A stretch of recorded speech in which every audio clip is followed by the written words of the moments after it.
Welcome to Transatlantic Wrestling Talk. I am your host, Andy, joined by my co-host, as always, Dale. How are we doing, my man? Hello, happy Halloween, Andy. How's everything going today? I would like to point out that I did bring a mask on today, so we're going to put this on.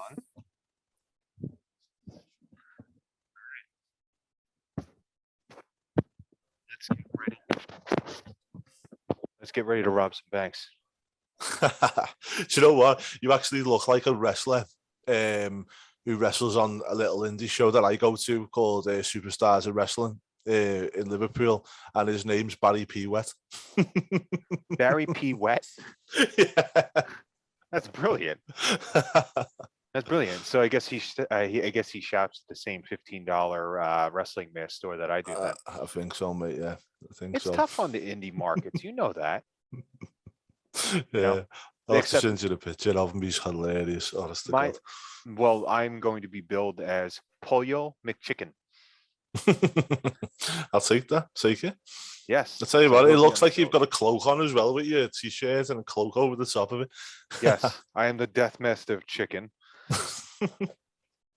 Yes, it's like Seinfeld, where the lawyer had a cape on. Mm. Do you know what your top reminds me of there? No, it's like the King of Hearts, isn't it? Obviously, but it's a deaf one. Do you know with the whole Queen? I mean, obviously, we're talking about 1989 today, which is great. But just before we get into it, do you know the Queen's Crown tournament? Yes. I thought that Doudrop should have won that, and they should have done like the Queen of Hearts from Alice in Wonderland. It would have been a perfect tie-in, right? Awesome. Because the Queen, if you look at the 1950s and the 1940s, Snow White, or not Snow White, I'm sorry, but Alice in Wonderland, all those queens were very big and pompous people, and Doudrop, not that there's anything wrong with her, but she also has that same look. So for her to be kind of like a tyrant would have been just so fitting for her, right? Mm-hmm. Yeah. Right, let's get on with it then, mate. Our year today is 1989, and absolutely amazing year in wrestling. So we had Big John Studd started it all off winning the Royal Rumble. He eliminated the $1 Million Man to win that one. That was also That was also his face turn too, as a return. It was. We also had Ricky Steamboat took the NWA champion off Ric Flair.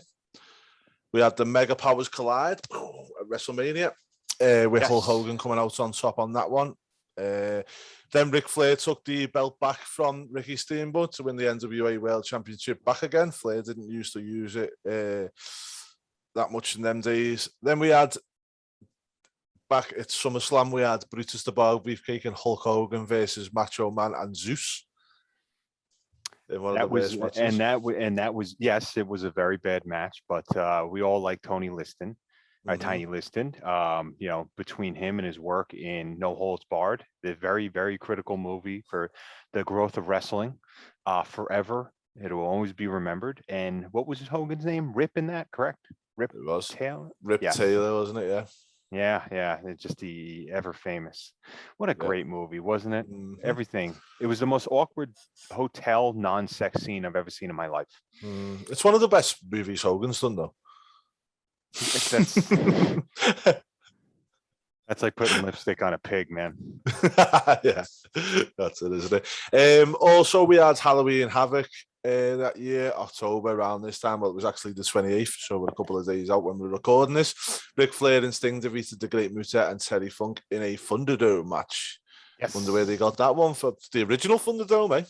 Ah, yes. And if you do recall, the big part of that is that they can only win if a towel was thrown in. And I do believe, was it Gary Hart? Yes, I think it was. Gary Hart threw in the towel, I believe, and Ole Anderson held the other towel. So, a lot of hats on hats here, folks. Yeah, we had Ultimate Warriors, which was Ultimate Warrior, Jim Neidhart, Shawn Michaels, and Marty Jannetty defeated the Heenan family, Bobby, Andre, Haku, and Arn Anderson in a 4-on-4 Survivor Series match that year. And then the last WWE pay-per-view of that year, which was very rare in them days, was No Holds Barred, the match, the movie. So not only did they must have done well as a SummerSlam, because Vince is not going to go at this again unless he's made some money out of it. So just shows no matter what we, it obviously makes money. And the one thing that I'll say as well on this one is it was a masterstroke by Vince to put him with Savage to do all the legwork and make him get him over. Absolutely. When you hear Savage even talk to people, I mean, you could even remember when he hyped up Sergeant Slaughter to face Hulk Hogan at WrestleMania a few years later, and actually taking out the Ultimate Warrior too, a couple months prior to that. You could hear him kind of be, I'm not going to say like a Flavor Flav, but the guy knew how to talk. Obviously, he's a legend.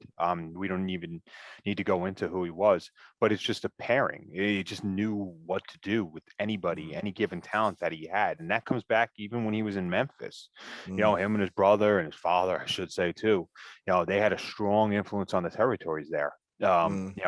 So having Macho Man be with a non-wrestler, Zeus, which I'm still trying to find that action figure, by the way. So if anybody knows what that Classic Superstars is, call me. If I do want to say, I think that it's very, very interesting that they would bring him in for 2 main events and 2 pay-per-views, throughout the year. That's a lot of time and a lot of money. And you had 4 different pay-per-views at that point during the year. So. He did.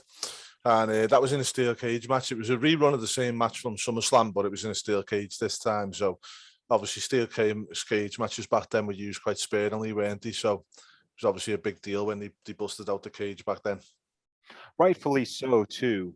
I always think it's a very weird, bad cop-out when you basically have the escape the cage rule. Usually they're grudge matches, right? So you really want to hurt the person, Yep. Why would you be like, all right, let me hurt him? No, I'm going to run. It doesn't make any sense. No. That's like when one of the best matches I ever recall, not that this was part of the year, but Owen and Brett SummerSlam in a cage, right? That's a grudge match. And then I believe Brett left the cage, and I was like, okay, well, so much for that grudge match. Bruce Pritchard always says on Something to Wrestle that the original cage match was designed to keep somebody in. It was not, it was the dastardly heel who run away and whatnot. And then in the end, it was like, okay, the combination of the few could be in a steel cage where it's like nowhere to run, nowhere to hide. You're stuck inside this cage. And there was no stipulation of climbing out the cage to win the match either back then. Yeah, and that's the way it should always be, no matter what the year would be. And the stipulation too. I really do think that steel cages just should strictly have the pinfall in there. And if you notice that most of the time back then, while somebody would be trying to escape, the face would actually pin them in the middle of the ring doing a finisher or whatever after giving them some color or something like that. It was more of a blood feud at that point. So if we're looking at 1989 didn't have too many gimmick matches. It didn't have too many, shticks besides the actual Big John Studd winning the Royal Rumble. There's a lot of positives as far as what the chains moving forward, I guess you could say, with that match. So what did you think though? Like as far as booking there, like I thought it was great because obviously you'd had the film and, kayfabe was still a thing here, wasn't it? So the fact that next minute just shows up in the real life WWE or WWF at the time, it really, it was classic. It's no-brainer booking, really, isn't it? And as I said, the fact he put him with Macho Man, really, really class act by Vince McMahon and very smart. Yeah. A lot of people don't realize that Macho Man at that point, was a heel, brought in as a heel. He didn't really turn face until when? I guess after the Warrior feud. So, and then he came in and Vince really didn't have much for him, sadly. But if we look at 1989, he was the guy. You take a look at the heels on that WWF roster, not going to E yet, my friend, but you got Rick Rude in there. We got I can't believe he never won the title, Rick Rude. It's sad We talk about how certain people didn't need titles to justify who they were, their character, what they did. But you got $1 Million Man in there, Bad News Brown or Bad News Allen at that point, right? Yeah. Earthquake came into play. There was nobody like Earthquake at that point. Too. John Cena was an absolute monster, and he was a genuine Yokozuna as well, wasn't he? Yes. Yeah, he was an actual sumo wrestler as well. Yeah. And at that point, people don't realize, I believe he was like 26 or 28 years old when he started in WWE. Think about that. I know. And he looked like he was 400. No, I'm kidding. But he looked a lot older than what he was. Yeah, and but how good could he move for the size of him? He was great. He was athletic. He was so athletic. Nobody realized how athletic that guy was. And do you know one thing that I'll say as well? Do you know the Earthquake finisher that he used to do? Yeah. Jumping off the rope. Yeah, but the fact that he could go down on someone like that and not hurt them, it's a testament to him, that massively. Exactly. I just think I loved watching him because he was a bigger character. And one of the main things is that when you would watch him do a promotion, right? Or a promo, I should say. What was he doing? Yeah.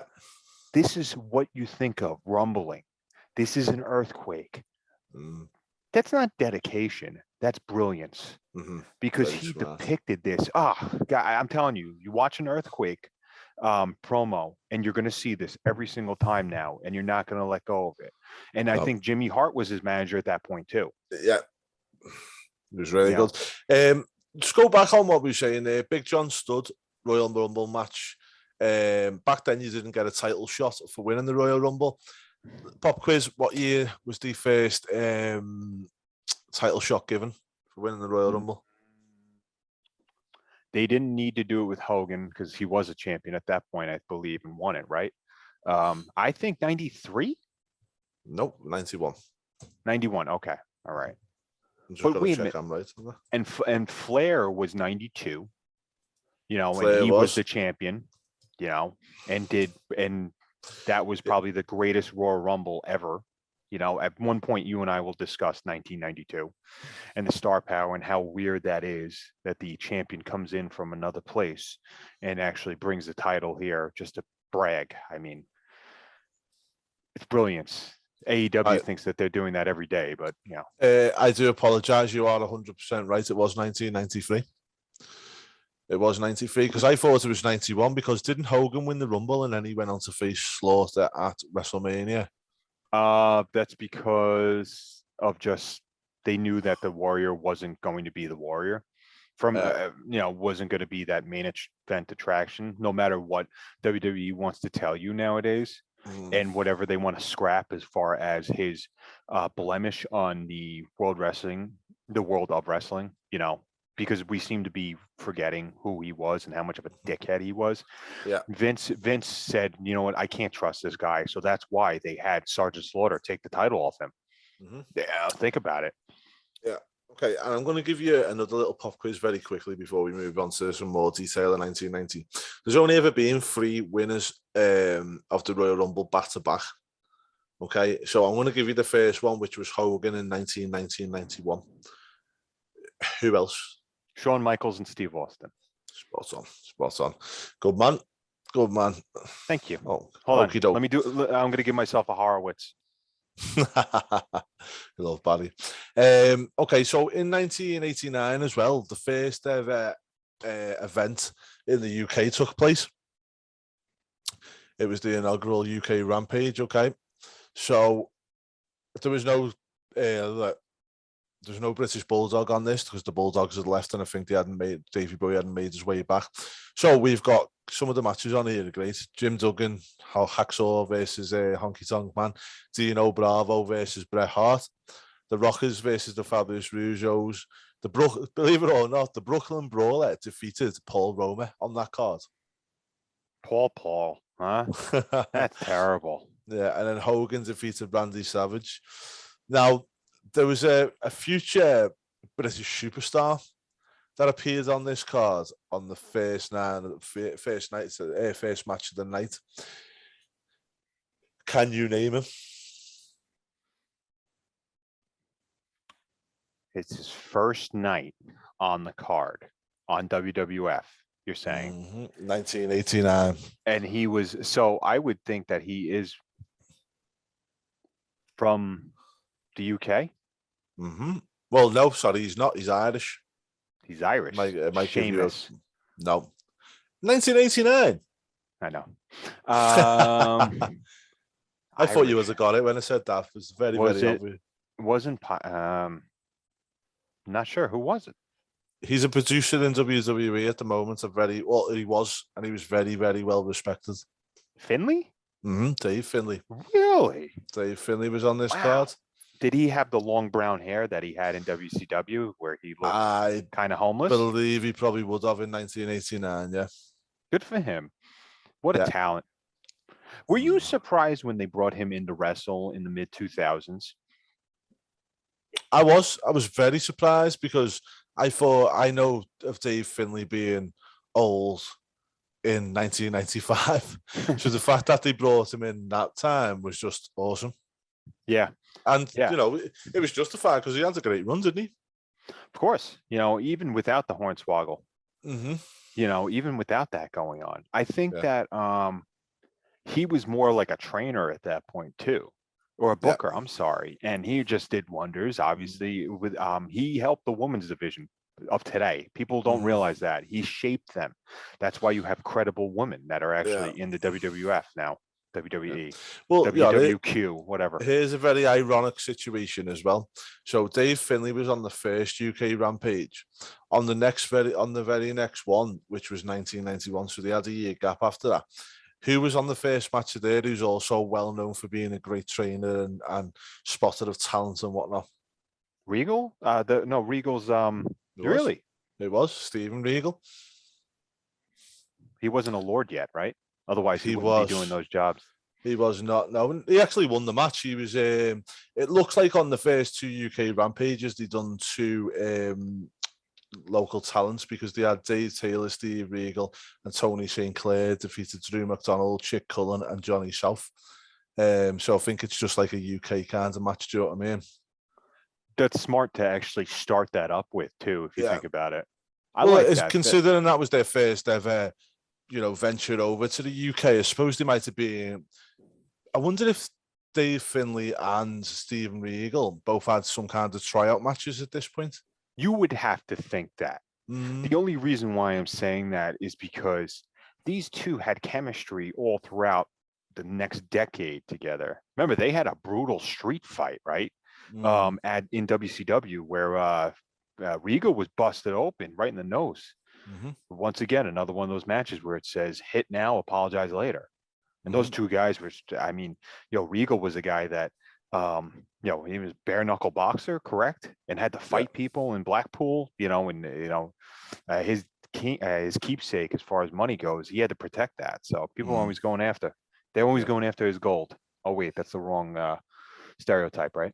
Right. Okay, mate. So let's get into this booking and let's have a little look at how we look at things. So Tony Khan is a big mark for keeping with tradition, somewhat going aside from the rules of matches, obviously. It's been speculated that he will be making a triple tag team belt. Why not go with the freebies rule instead, adding belts, mitigating the value of the other belt? What's your thoughts on that? Absolutely. To create more belts is just mitigating what you currently have. I think it's okay to have 3-4 belts. That includes a woman. I don't think you need a women's tag team belt. You could, just for equality reasons. That's fine. Because some people look better in tag teams. They operate better in tag teams. So I'm okay with that. Having 4 belts total or 5 belts total, because you have the main one, you have a TV title, whatever like that, even though everybody's on TV. So it doesn't really make sense. But I don't understand. Like the New Day tried to make that happen, when they had the belt too. So I don't understand why they couldn't really continue that, especially if he's such a historic person, and likes to keep things like, look what he did with Owen. But do you not think that he's looking at it from a point of view of, if you look at 1989, you had 3 titles, right? Now, if he's looking at it as divisions now, and he looks at it as the fact is, well, on the men's side of things, you've got the world champion, you've got the TNT title, you've got tag team titles, right? Then on the women's side, you've got the world title, you've now got the TBS title, and they are yet to get any tag team champions, but I see it coming. So realistically, he is sticking to the rule of three. It's just obviously now that women's wrestling is starting to evolve so well that we're getting that kind of, we're going to see it on both sides of the spectrum now. He could do the Freebird rule. I would rather him do the Freebird rule, like instead of kissing the ass of the Bucks and Omega. Because that's that's what they're doing, or Adam Cole with the Bucks, Young Bucks, winning that title. 100%. You're catering to who you have there, and that's not something you want to do, man. And just for anybody who's not kind of across what we're talking about, the Freebird rule or the demolition rule as well was where you had a team of three, and basically any combination of them three could defend the tag team. Any combination of them because they defend the tag team championships. So, for instance, demolition. Yeah, 2 at a time. So like demolition, sometimes you'd see Axe and Smash, sometimes you'd see Axe and Crush or Smash and Crush. Same with the Freebirds as well. You'd see a combination of any of them two out of the three. So yeah, I get you. But at the same time, maybe Tony Khan's thinking in his head, can he evolve this out? I think he should just stick with what he has then. I mean, he could evolve it, but then you're just oversaturating again, and that you're mitigating the tag team title at that point too. I think, so that's why I'm a strong believer. Like, let's just, keep the Freebird rule going, because you're then, paying homage to the people in the past, whether you like the Freebirds or not. They're legends. Okay. 100%. So I think Tony, if anything, just institute the Freebird rule, do everybody a favor, and fuck Rap Aubrey. Yeah, fuck Aubrey as always. Okay, so do you think Mutet should have had a run as WCW champion? WCW had a stock card, however, I could see him feuding with Dusty, Luger, Sting, and Sid for the title. I don't know if he would be so marketable. But he had the face paint. He had a different look. He was an attraction too. I don't see how you couldn't have him as some sort of winner of that belt in history. I don't think he should have won it. I'll be honest. I think he is more along the lines of a US title holder or a television title holder. I would not have put him as the main event. If you're going to say Muta, then for me, I class Muta in the same kind of category as Umaga. Really, really good, but not at that top level for me. Okay, all right. Umaga was definitely talented. I mean, you're Samoan. You're automatically a fantastic wrestler. But I think that Muta, he's got a different look. He was always so different, the way he moved and just the heelish tendencies. It's not like, and he kind of had that kabuki type of feud as well. I think that Muta was a guy that could go in there and wrestle with anybody. Okay. What you just said, all right, I totally makes sense. But I thought the same exact thing with Jeff Hardy too. Think about that. Jeff Hardy, I never saw him winning a title, like the world title, and he did. They put the strap on him, and granted, it was in a 3-way, so it's kind of, you tuck that away, booking, but nobody was shitting all over Daniel Bryan when he beat Batista and didn't pin Randy Orton at WrestleMania. So we're talking about a few different things here, but like, I think Muta definitely had a way. You did have guys like Sid though on the card. You had a lot of different talent, and Sid, don't forget as well as we're talking about 1989 here, where it was the land of the giants, and Muta was a bit more of a high flyer and whatnot. I don't think at that time it was. I think if he would have been about 5 years after that, he would have been in with a shot. But yeah, I think that him staying in WCW as well for all those times. He would do a stint here, stint here, stint here. Like when he was doing that stuff, like he won I think he won the WCW tag title with Vampiro, correct? He did, yeah. Yeah. How's that for a talent, huh? Yeah. As I say, I'm not trying to say anything bad about him. I think he was a good talent. I just don't think he was at that top level, especially if you're going to look at 1989 at the way it was. Yeah. Big men. And they were competing with WWF at the time too. That's it. Okie doke. So rumor has it that Gary Hart had Teddy Long had a knife to use on Flair. Flair tried to be racist and start shit with him. What's your thoughts on that?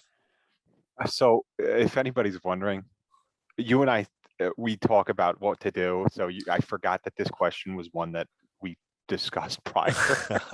And basically, I can believe it. Do I want to believe that about Flair? No, but sometimes, and they said this in the last season of Dark Side of the Ring. Yeah. Never meet your idols. I could see that happening, and that's coming from Teddy Long's own mouth right there. And Teddy Long is a very respected individual. There's a reason why he's been hired everywhere and just, continuously always has a job and will always get a job and will always be employed because of how reputable he is. I don't see this as a lie. I would love to be in the room where Gary Hart actually handed him a knife just in case. That was under the towel that he threw into the ring. I mean, we could say so much about Flair.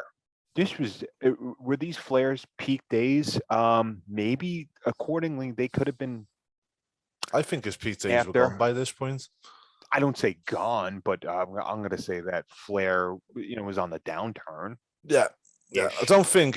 Don't be wrong. I know we had this resurgence in WCW and WWE, and we know Flair is such a great talent altogether, and obviously that's why he's being able to kind of reinvent himself so many times. But I believe after the whole NWA kind of started to crumble when Vince come in and took it apart, because that's what he done without actually coming in and doing it. That's what he done. I believe that's when Flair never really got to that. Yeah. He was the main man, wasn't he? Yeah, he's not right. It's just a totally different. It was a different guy. When Flair came in we talked about with the WWF into the WWF with the title. This was a guy who was like, okay, this is go time. We're going head to head, or like we're going to see the best of the best right now. And his reputation at that point was a partier, and apparently, according to Teddy Long, on speculation, he was a racist too, and always liked to start crap. So I'm gonna go with the fact that maybe just they rubbed each other the wrong way, because when you look at the history of Flair, he's worked with every different freaking person in the world. Yeah. Like it's just. It's not like Bruiser Brody going into Puerto Rico, and that's another thing. All right, mate. Well, let's have a little look at this. So, with arguably the greatest mid-card ever, and I always slate both wrestling companies nowadays for this because back in these days, the mid-card meant something. The IC title meant something very much. One of the questions here is, what would you think of Jake the Snake would have been a better IC champion than Mr. Perfect? As far as a heel goes, sure. Well, think about it. Jake was maniacal. Jake didn't have the best body. The best body of work goes to Perfect, correct? Yes. Okay. Jake was somebody, he literally killed, didn't he try to kill somebody a couple of times? He tried to kill Macho Man with a snake, didn't he, at one point? Yeah. You're going to bite me with that thing here. Is that defanged? I don't know. I think that Mr. Perfect was fantastic. I also think that Mr. Perfect should have been WWF champion at some point. Yeah. I think you and I talked about this a little bit off the air. If not Warrior. Mr. We'll Perfect, Rick. We'll get to that question in a sec. Just back to this one. From my point of view, I think Mr. Perfect was the best IC champion because he was perfect with the championship. It fitted in. For me personally, Jake the Snake Roberts did not need a title. No. I think he's one of them wrestlers that, similar to The Undertaker in a way, where the character, it's good to give them a championship now and again, potentially, but they don't need it. Right. It's not needed. No. And that's why, we talked about some rivalries need the title, some don't. Mr. Perfect had a lot of different opponents that, you just go, like Piper, guys like that. Even like, we talk about guys like Haku, Martel coming in there, anybody managed by Mr. Fuji, that's like, who did we have? There was a few people who was a manager that always just pestered, like the Heenan family themselves, or Kevin Sullivan's Dungeon of Doom wanted to always get that dastardly Hulk Hogan because he stole his brother, right? Yeah. When you could have Fuji come in and then have, a tag team of heels. And look, it's okay to even have Honky Tonk Man have the title, which he did. Honky Tonk Man, greatest Intercontinental Champion of all time, and a very long run. And I do believe that out of spite, some of these runs with the Intercontinental title was actually just to mock him. Unfortunately, I don't know why they end up doing that, but he's got bad. Doesn't Honky have bad heat with WWF too? Yeah. So something wrong with that. And I do believe the Hart Foundation were also heels at that point, right? They could have really screwed that up if they actually had Brett go heel and go for a title against somebody. I don't think Brett was ready at that point. No. I think he was right where he needed to be. Just looking on the card at that point is, so 89, we still had Warlord and Barbarian were still together, weren't they, at this point? Dino Bravo for me was one that never got the championship that he probably should have done or could have done. Yeah, Dino was a talent. You ask anybody in there, Dino had a look. He had dyed blonde hair. He had the French connection. He had the connections as far as waste management goes too. Yeah. That's something that'll never be solved. Never ever be solved, I don't think. I tell you who else never won a title like that should have done, Big Boss Man. I don't think around this time. He was suited more for the towers, the Twin Towers, right? Yeah, I mean, saying that though, he was probably in the same kind of space as what Jake was, wasn't he? Really didn't really need the title. Yeah, he didn't, because he was kind of, he came in because he was territory. He was managed by Jim Cornette, along with the who were the other guys that came in? Trying to think. Who was that? Big Boss Man. He was Big Brother Rogers, Slick, wasn't he? Yeah, at first, but I'm saying where he came from prior. So. Oh, he was with Jim Cornette. Midnight Express too. And the Midnight Express too. He hung around them. So yeah, he did. Wasn't he at one point their bodyguard? Yes. He was, wasn't he? Yeah. We talk. Jim Cornette's a very controversial figure. I listen to him. I listen to a lot of different podcasts, but this guy knew how to get heat. This guy knew how to book. He knows it. He was saying as well about because he still calls him Big Bubba, about the Big Boss Man, and he was saying about one time when he first booked Bubba, he had him as kind of this no emotion kind of fella who just went in and mashed people up and that. And he said one day he was coming out to the back of a stage door and all his fingers got trapped in the door. And he said his whole facial expression just didn't change. He no-sold it to death, didn't do nothing. And he said, but Jim said I was looking, I could see he was hurt. So I went round to the corner to check out. He said he was just crying his eyes out. All his fingers were snapped. He said, like, absolutely gone. But he didn't break kayfabe in front of anybody, which is obviously what it was like back then, That's fantastic. He was a mountain of a man. What was he, 6'7", 6'8"? Yeah. Yeah. I'll tell you who else was interesting that never got it. I know he got a run with Hogan, and he was kind of up the upper echelons of the card at this point, but Ted DiBiase, $1 million man, that would have been an interesting Intercontinental title run. Yeah, legendary. Instead of having a fake belt that I'm the rightful owner of. Yeah, I think because he had everything going on. I believe he also paid Zeus at that point too, right? Wasn't there an affiliation with that? Yeah. So he hired Zeus at some point. I believe that's when he brought him into SummerSlam. So it all comes around, and then they team him up with what's his face with Savage.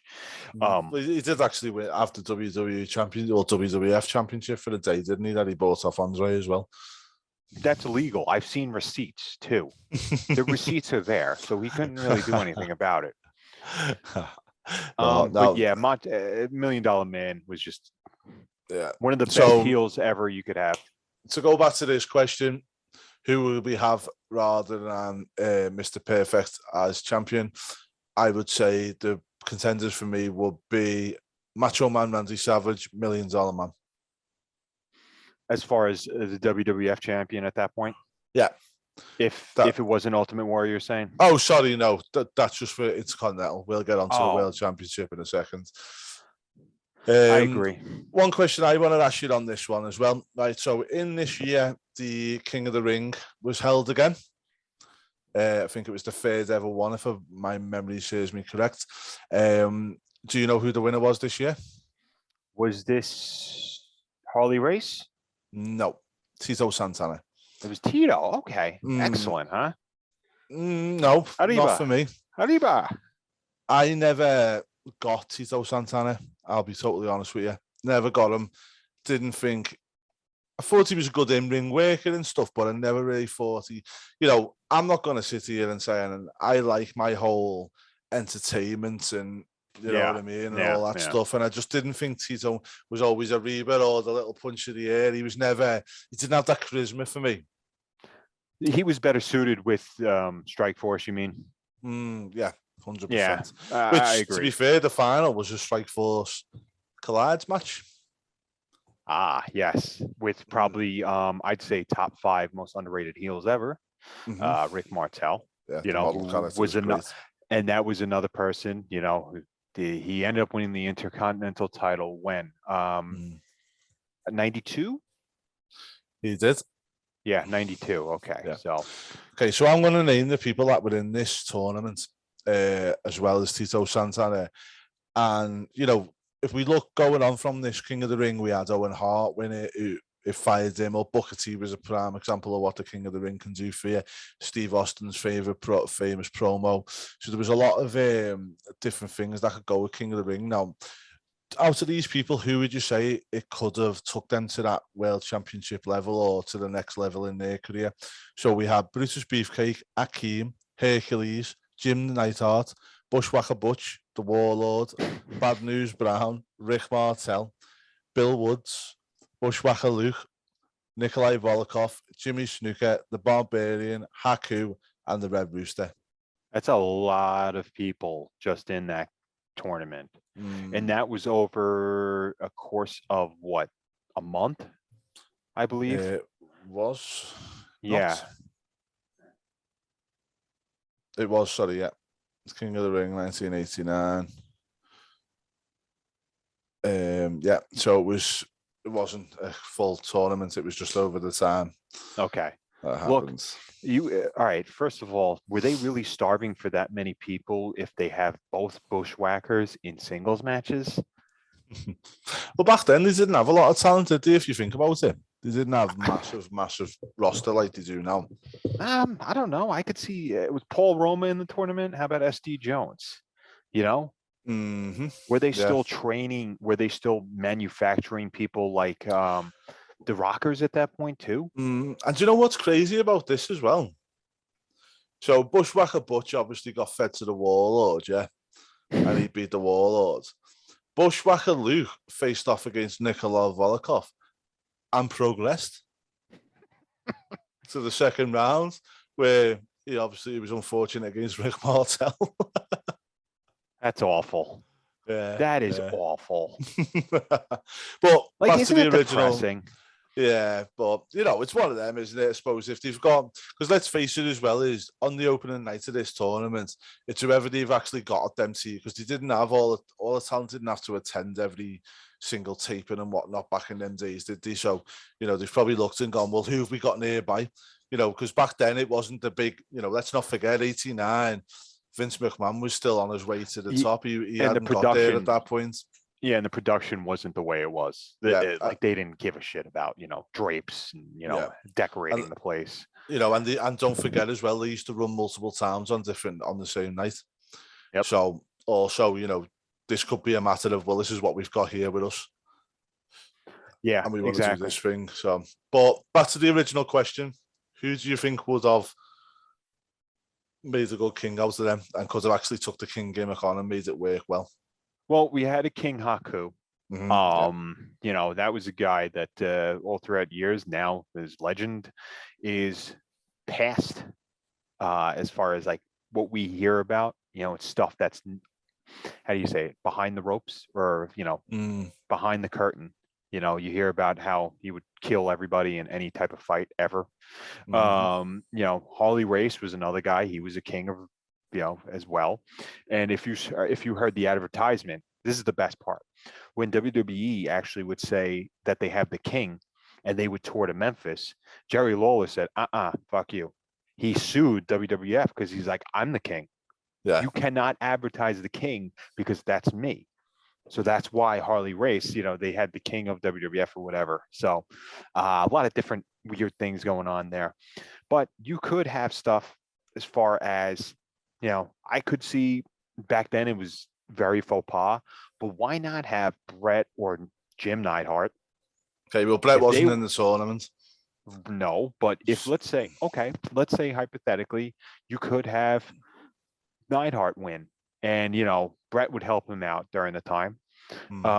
If you wanted an upstart, you could have done the same thing with Jannetty and Michaels, but they did the right thing there. They did the right thing everywhere. Let's put that out there. Yeah. Okay. Let's just look at the people that is in the tournament in them brackets. Who would you have picked? That could have took that gimmick on. I mean, Macho. I could have, if he was still one man gang, could you imagine what that would be like? Mm-hmm. If he was king one man gang? Yeah. Well, I would have picked him. And I'll tell you why I would have picked him, is because the whole Akeem gimmick, right? And we're in 1989. Coming to America, the film was released in 1988. So the whole Akeem, they could have went down that whole, they could have went down the King Akeem route, and I think that would have been awesome. Had him come out with this the whole thing that Macho Man used to have, but have him as the king on the African king and all this. Do you know what I mean? Oh, it would have been boss. With a robe and everything like that. Have rose petal throwers in the wing before he gets in the ring. Have the rose petal throwing the rose petals as he's wrestling, and it would have been brilliant. And then they would have carried. Could you imagine they would have carried him too? They would have been like King Mabel. Yeah. That would have been a chore and a half. Yeah, I've heard that King Mabel's people, their back still have curved spines to this day. Yes, they're in a civil lawsuit right now. So, okie doke. So, another question from yourself, mate, isn't it? Is Lord Alfred Hayes the most underrated backstage personality ever? Yes, I do think he was an awesome backstage personality. I don't think he gets the recognition that he deserves, and I don't think he gets mentioned a lot than what he should do. I think also from somebody like me coming from the UK, the fact that he was a mainstay and a big name at that time, for people like me, it kind of made me feel like, wow, look how far he's come, do you know what I mean? And it's something for us to relate to. And I will never get over the whole thing where he's choking it, where Andre's got hold of him. Yeah, look, it was an appeal. I'll admit this as an American. Anytime I hear a British person narrate, I feel smarter. I feel like it's more intelligent. to be honest with you. But Lord Alfred knew his segues, knew his cameras. Even what was the show that they did too? What's the wrestling show that they would do and he would host with Okerlund or Heenan? You know, it wasn't prime time, was it? Yeah, I forget what it was. He was just phenomenal. Like he was just phenomenal as a character and everything. You know, and just knew how to interview and knew how to project his voice in such a way where he commands. That's what I loved about him. You know, he's the most underrated person out there. I wish that they had more like him, and I wish that he actually got mentioned. I don't know if he's in the WWE Hall of Fame, although Coco Beware is, so what does it matter? He was in the class of 2018. Oh, he was good. Okay, he should have been. You know, I'm surprised he doesn't have an action figure yet. There was one thing that I love is, do you know when he used to do the ones where he'd go to someone's locker room and he'd be like, I'm standing outside the locker room now and I do not know what is happening here, but let's see if we can get a word with Hulk Hogan. Let me pop my head in right now. Let's go. And he's like, oh, it was brilliant. Absolutely right now, brilliant. I'm standing out here for Coliseum Home Video. And then he would just bolt right in. Yeah, just open up the door. Like, it was just like, they were just so welcoming to him. Do you think they actually gave him snacks? If he went into, like, you know, you leave the cookies out for Santa, but you leave like carrots and, you know, celery for the reindeer. So do you think they left him like celery and carrots? Whiskey and ciggies, probably. He's a Lucky Strike guy. That's what he is. So we also had, believe it or not, there was a short segment on the WWF World Tour 1991 video, Etiquette with Lord Alfred Hayes, where he tried to teach table manners to Sensational Sherry. She deserved it, didn't she? Yeah, I don't think she ever learned it, but, you know. Speaking about 89, Sherry was she was fantastic. She's brilliant, wasn't she? She was fantastic. It's just her facials and everything. Good looking broad too. That actually had a good sense for the business as well. She was awesome. Yeah, and it was also where we first seen the Sergeant Slaughter character, which would go on to win the WWF Championship in 1990, which we'll do that another time. Okie doke. So we're going to move on to our last question now, mate, on this year. Well, when I say our last question, our last little talking point, but it's probably the biggest talking point in my eyes anyway. If not Ultimate Warrior, who?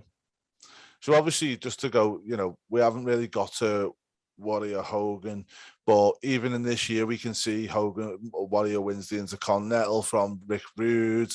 He takes it from Honky Tonk, doesn't he, earlier in that year? And then he in about 12 seconds too. Yeah. Which, to be fair, was most of Warrior's whole matches, wasn't it? You know what I mean?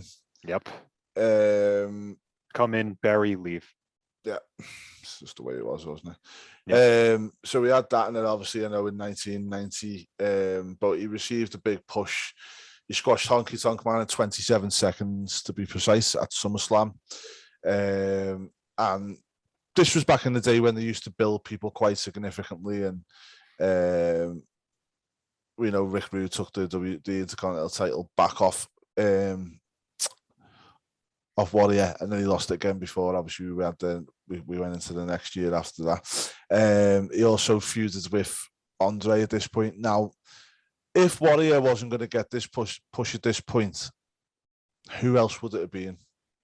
I'm looking at several different people on here that could give you the perspective of how amazing this card is in retrospect. And I'm looking at a couple here, and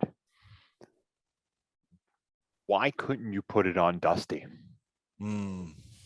Dusty split time between there and WCW. Why couldn't you put it on, let's say, Andre again?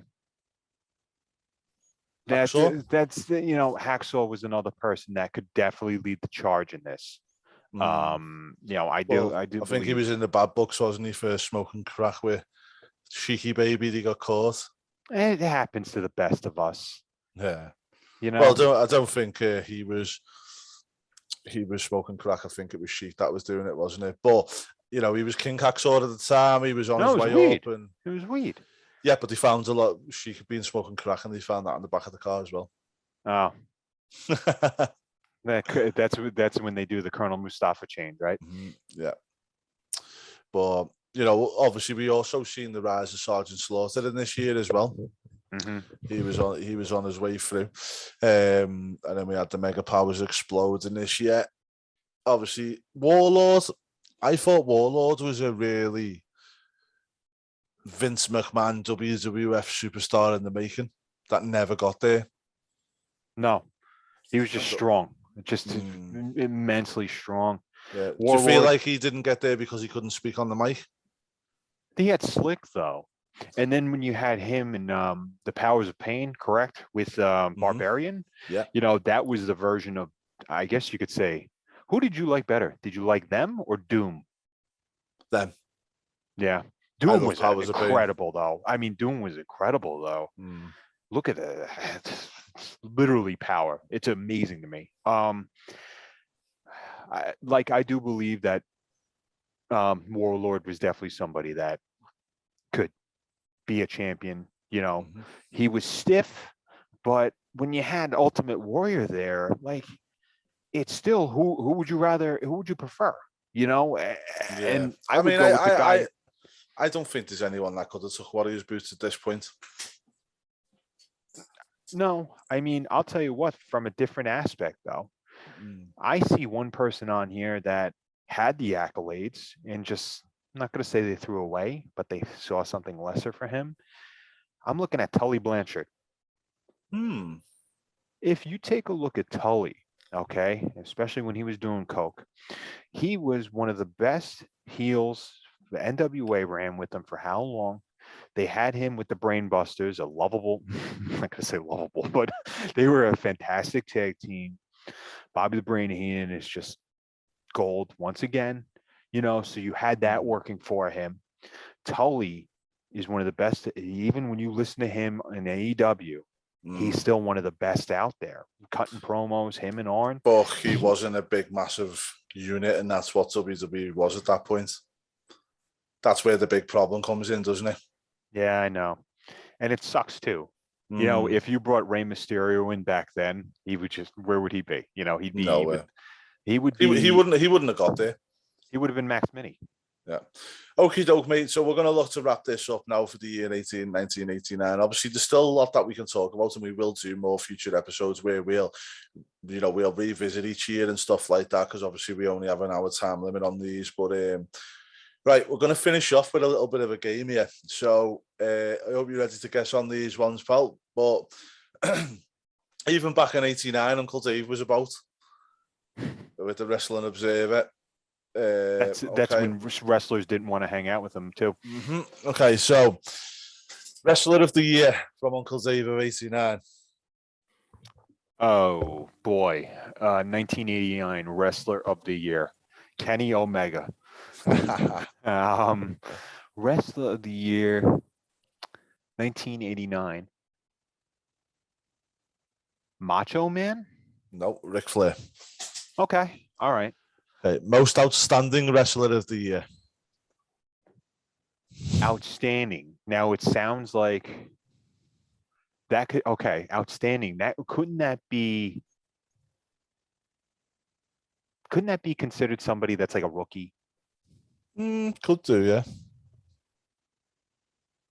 Well, I'm going to tell you anyway, Ric Flair. Okay. So not only was he racist, but he was also the greatest wrestler known to mankind, right? Yeah. Feuds of the Year. Oh, that's got to be Hogan and Warrior, right? Flair v Terry Funk. We're talking about Dave Meltzer here, don't forget. That's true. Yeah. Well, this one's quite surprising. Tag Team of the Year. Rockers or Heart Foundation? The Rockers. Oh, it was the Rockers. Well okay. Done. Cool. Most Improved Wrestler of the Year. Dustin Reynolds. No, Lex Luger. I just scared my cat just saying that. Wow. I guess he did a good body slam at one point. So and best promo of the year. Flair. Terry Funk.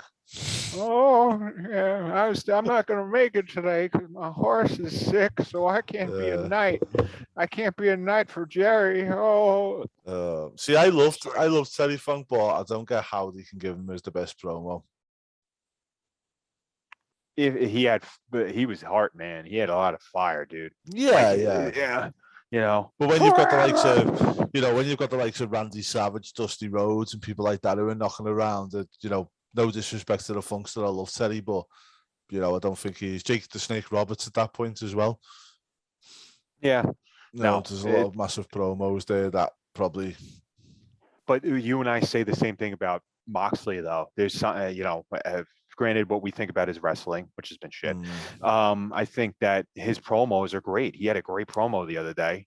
Yeah. And I think he just didn't give a shit. And that's how Moxley is. But Terry Funk is a guy that just comes out there. He's like, oh, I'm going to kill you. I'm going to shove a Brennan iron up your ass. Do more of that, Terry. Do more of that. Yeah, well, Vince never used them much, though, does he? He couldn't. But instead he used Dory Funk. Do you know what always makes me laugh, right? I know there was one point where, Christian Cage, Vince hated his face and he wanted to do a gimmick where he blurred his face out and stuff. Do you think that was kind of the same thing as what he done with Teddy when he made him Chainsaw Charlie and put tights over his head? Oh yeah. And then he's the best part is that when Terry came back, Vince goes, "How's that horse of yours? You still sick?" Right, guys. Well, that is the year of 1989. Not a bad year in wrestling, mate. I think WrestleMania was really good this year. It was the first ever Royal Rumble I remember watching. I had it on VHS. I actually picked it up from a school fair back in the day, and that's when I watched that. I think I was about 5 when I watched this. It was brilliant. I believe there was a pose down as well on that one between Rick Rude and Ultimate Warrior on that card. I believe so too, which means that some guy was jacking off at that point too. Yeah, and I was about 5, so I don't think that would have been appropriate. No, I wouldn't, nor are we into that. But to each their own, please. Hey ho, segue. Anyway, have a wonderful day, guys. But it was a really good year, and I think we've got a lot more that we can digress on this and go into it a lot more detail. One thing I do want to say, guys, if you want to see us do some bit of a review on a certain pay-per-view or something like that, let us know, because it'd be interesting to see what your thoughts on this, whether you like this whole year format or you want us to go into a bit more detail and do wrestlers and events that coincides with that year. But give us a like and subscribe. Let us know in the comments what you think of all that. And also, just before we finish, big shout out to me dad. Purchased me a new microphone, so thank you, dad. And also, we had a little bit of a fall last week, so we know you're getting better now, dad. But thanks a lot and love you lots. And guys, I say, leave us a like and subscribe to the channel. Leave us some comments, and we will see you again next time. Until then, take care, and we'll speak to you again soon. Bye now.